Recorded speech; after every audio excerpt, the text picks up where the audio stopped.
எப்பயும் இல்லாம இன்னைக்கு மட்டும் ஏன் சொங்கி போன மாதிரி இருக்கா? என்னன்னு போய் அவகிட்டயே கேட்போம்.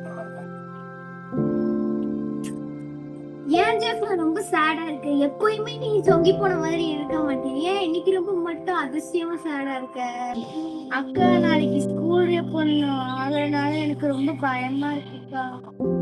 பயப்படுற? நாளைக்கு ஸ்கூல் தானே, ஸ்கூல்னா என்ஜாய்மெண்டோட தான் இருக்கும், நீ ஏன் பயப்படுற? அம்மாக்கா பயமா தான் இருக்கு. புது டீச்சர்ஸ் ஃப்ரெண்ட்ஸ் வருவாங்க, ஸ்டூடெண்ட்ஸ் வருவாங்க, புது சப்ஜெக்ட் வேற வரும், அதுவும் ரொம்ப கஷ்டமா இருக்கும், அதனால பயமா இருக்குக்கா. இதுக்கு ஏன் பயப்படுற? நானும் ஃபர்ஸ்ட் டைம் இப்படிதான் ஸ்கூலுக்கு போனேன், எனக்கும் நிறைய டஃப்னஸ் இருந்தது. ஆனா எனக்கு ஒரு பைபிள் வசனம் சொன்னதுக்கு அப்புறமா எனக்கு ஸ்ட்ராங்கா ஃபீல் பண்ணேன். அது என்ன வசனம்னா சங்கீதம் 91:1 உன்னதமானவன் மறைவில் இருக்கிறவன் சர்வ வல்லவரின் தாங்குவார்னு சொல்லிட்டு. அதோட அர்த்தம் தெரியுமா?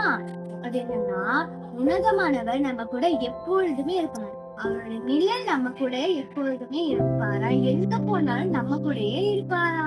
அப்போ அக்கா ஸ்கூலுக்கு கூட இருப்பாரா?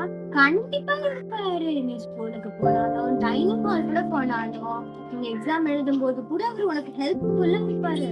நீ எப்போதுமே இனிமேல் நான் கான்ஃபிடென்ட்டா இருக்கணும்னு நீங்க சொல்றீங்க. ஆமா, இனிமேல் நீ கான்ஃபிடென்ட்டா ஸ்ட்ராங்கா ஸ்கூலுக்கு போனீங்கன்னா ஏசப்பா சொன்ன மாதிரியே உனக்கு எப்போதுமே நிழலா இருப்பாரு. இனிமேல் நீ ஸ்கூலுக்கு பயந்து போவியா இல்ல கான்ஃபிடென்ட்டா போவியா? நான் இனிமேல் கான்ஃபிடென்ட்டா போவேன், ஹாப்பியா ஸ்கூலுக்கு போவேன். Good girl. ஹலோ ஃப்ரெண்ட்ஸ், இதே மாதிரி உங்க வீட்ல யாராச்சும் கஷ்டத்தை நினைச்சு ஃபீல் பண்றாங்களா, ரீஓபன் நடக்கிறது ஃபீல் பண்றாங்களா, அதை பத்தி நீங்க அவங்க கிட்ட சொல்லுங்க. இதை நினைச்சு நீங்க பயப்பட வேண்டாம். இந்த வசனத்தை நீங்க சொல்லி அவங்க கிட்ட கான்பிடென்ட் கொடுங்க.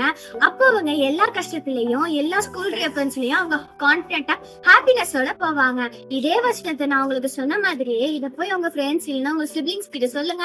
அவங்க கான்பிடென்ட்டா போகும்படி நீங்க செய்யுங்க. ஆமென். God bless you.